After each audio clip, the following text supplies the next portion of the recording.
Hi, hello, good morning. Welcome to my PTMS channel. This video sponsored by Buy More eShopping. ஒரு சிறந்த நல்ல portal. ஆன்லைனில் purchasing பண்ண தரமான பொருட்கள் தரமான விலையில். Buy More eShopping.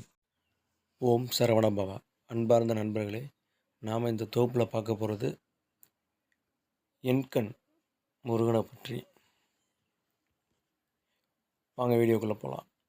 கண் பார்வை குறைபாடுகள் உள்ளவர்கள் வணங்க வேண்டிய எண்கண் முருகன் அவரை பற்றி சில தகவலை தெரிஞ்சுக்கலாம்.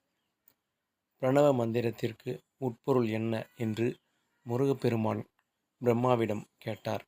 அவருக்கோ பதில் தெரியவில்லை. இதனால் பிரம்மாவை முருகன் சிறையில் அடைத்தார். பிரம்மாவின் சிருஷ்டி தொழிலையும் தானே ஏற்றார். சிறை விடித்தும் பிரம்மாவிடம் சிருஷ்டி தொழிலை தராது தானே செய்தார்.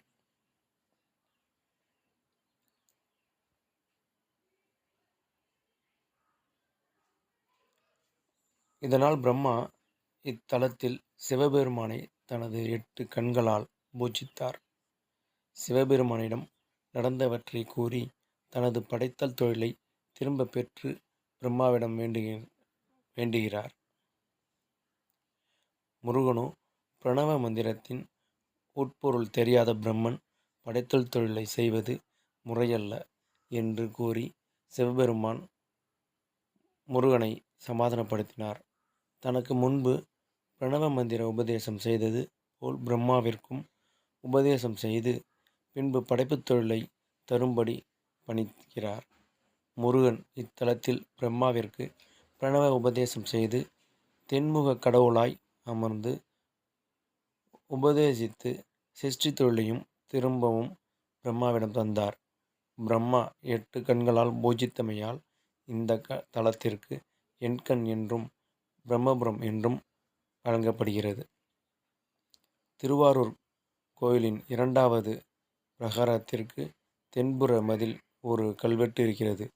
அது கிபி 1123ஆம் ஆண்டு விக்ரம சோழனின் காலத்தில் இங்கண் நாட்டை சேர்ந்த சந்திரசேகரன் ஆதிவிடங்கன் என்பவருக்கு திருவாரூரில் ஒரு மாளிகை கட்டி கொடுத்து விவரங்களை அந்த கல்வெட்டு சொல்கிறது.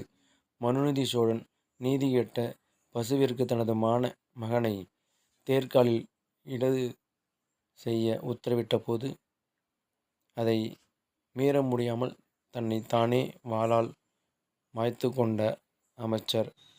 This video sponsored by Buy More eShopping. ஒரு சிறந்த நல்ல போர்ட்டல். ஆன்லைனில் பர்ச்சேசிங் பண்ண தரமான பொருட்கள் தரமான விலையில். Buy More eShopping. உபய குலாமன்னனின் வம்சாவளி வந்தவர்தான் இந்த சந்திரசேகரன் ஆதிவிடங்கன். இதில் சொல்லப்படும் இங்கண் நாடு தான் தற்போதைய எண்கண். இப்படி மருவி வந்தது தான் எண்கண் எனும் பெயர் வந்தது. தற்போது பல காரணங்கள் சொல்லப்படும். இதுவே வரலாற்று பெயர். மூலவர் பிரம்மபுரீஸ்வரர், இறைவி பெரியநாயகி. இது ஒரு சிவத்தலம் என்றாலும் இங்கு சுப்பிரமணிய சுவாமிதான் பிரதானம். சிக்கலில் சக்திவேலை பெற்று சிங்கமுகன் பானுகோபனை அழித்து பின்னர் சூரபத்மனை 2 கூறுகளாக பிளந்து கொடியாகவும் சேவலாகவும் கொண்டு இந்திரனுக்கு அவனது நகரமான அமராவதியை கொடுத்த பின் இந்த எண்கண்ணில் வந்து அமர்ந்தார். இதனை இந்திரன் பதம் பேரு அண்டராதாம் பயம் கடிந்து பின்பு எண்கண் அங்கு வந்து அமர்ந்திருந்த பெருமானையே அருணகிரிநாதர் பாடுகிறார். இத்தலத்தில் முருகப்பெருமான் தென் திசையை பார்த்து நடராஜர் அம்சத்துடன் இருப்பதால் முருகன் சன்னதியை சபை என்று அழைப்பார்.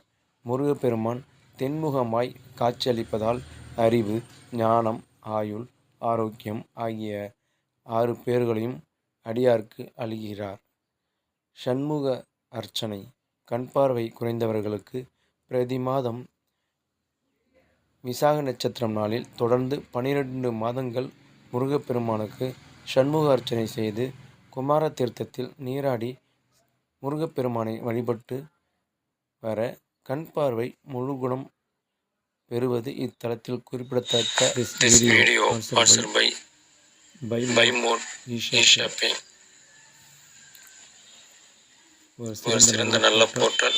ஆன்லைனில் பர்ச்சேசிங் பண்ண தரமான பொருட்கள் தரமான விலையில். By More eShopping. முழு குணம் பெறுவது இத்தலத்தில் குறிப்பிடத்தக்க அற்புதமாகும். மூலவர் ஆறுமுகன் தனியாக மயில் வாகனத்தில் அமர்ந்த கோலத்தில் காட்சியளிக்கிறார். மூலவர் இருபுறத்திலும் வள்ளி தெய்வானை தனித்தனியாக காட்சியளிக்கின்றார்கள். ஆறுமுகம் முன்புறம் 3 பின்புறம் 3 முகங்களில் 12 கரங்கள், வேல், அம்பு, கத்தி, சக்கரம், பாசம், சூலம், வில், கேடயம், சேவற்கொடி, அங்குசம் போன்ற ஆயுதங்களை தரித்திருக்கிறார். கரங்களில் விரல்கள் கூட தனித்தனியாக இடைவெளியுடன் இருப்பது மட்டுமல்ல, அத்தனை சிறப்பு வாய்ந்த முருகப்பெருமானின் முழு எடையும் அவரை தாங்கி மயிலின் கால்கள்தான் தாங்குகிறது. இப்படிப்பட்ட அழகிய சிலையை வடிவமைத்த சிற்பி இதற்கு முன்னும் சிக்கலில் ஆறுமுகம் சிலை வடித்தார்.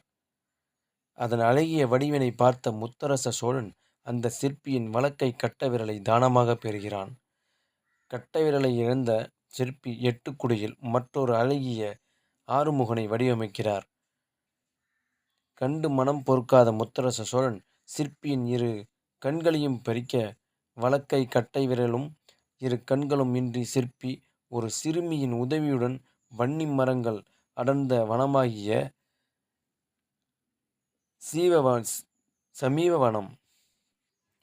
சமீவனம் என்ற அந்த இடத்தில் அதே அழகுடன் வடிவமைக்கிறார். ஆறுமுகனுக்கு கண் திறக்கும் தருணத்தில் அருகில் உதவி செய்த சிறுமியின் கையில் உளிப்பட்டு இரத்தம் பீரிட்டு சிற்பியின் கண்களில் படுகிறது. முருகன் அருளால் சிற்பியின் கண்கள் பார்வை பெறுகிறது. என்னமோ கண்ணாக இருந்த சிலை வடித்ததால் என் கண் என்ற பெயர் வந்தது. This video sponsored by More eShopping. ஒரு சிறந்த நல்ல போர்ட்டல். ஆன்லைனில் பர்ச்சேசிங் பண்ண தரமான பொருட்கள் தரமான விலையில். By More eShopping.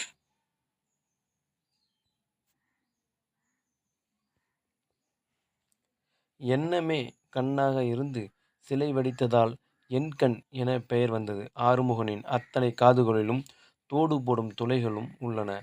முருகனின் பின்புறம் ஓர் மந்திர தகடு பொருத்தப்பட்டுள்ளது. தைப்பூசம் பிரம்மோற்சவம் 14 நாட்கள் விழா தேரோட்டம் சிறப்பாக நடைபெறும். பிறகு முனிவரின் சாபத்தால் சிம்மவர்ம மன்னனுக்கு சிங்கமுகம் கிடைக்கிறது. சிம்மவர்ம மன்னன் தினசரி விருத்த காவேரியில் கிளையான வெட்டாற்றில் நீராடி என் கண் வேலவனை தரிசித்து வர சிம்மவர்மனுக்கு தைப்பூச நட்சத்திரமும் பௌர்ணமி திதியும் கூடிய சுபதினத்தில் முருகன் மயில் மீது அமர்ந்து கோலத்தில் காட்சி தந்து அவனுக்கு சாப விமோசனம் அளித்தார். ஒவ்வொரு மாதமும் மாதாந்திர கார்த்திகை, ஐப்பசி, கந்தசஷ்டி, 8 நாட்கள் திருவிழா, பங்குனி உத்திரம் ஆகியவை இத்தலத்தில் மிகவும் விசேஷமாக. பங்குனி மாதத்தில் 3 நாட்கள் திருத்தலத்தில் சூரிய ஒளி பிரம்மபுரீஸ்வரர் மீது விழுகிறது. கோவில் கிழக்கு நோக்கியது என்றாலும் தென்புறம் ஒரு கோபுர வாயில் உள்ளது. இறைவன் எதிரில் ஒரு கொடிமரமும் முருகன் எதிரில் ஒரு கொடிமரமும் உள்ளது.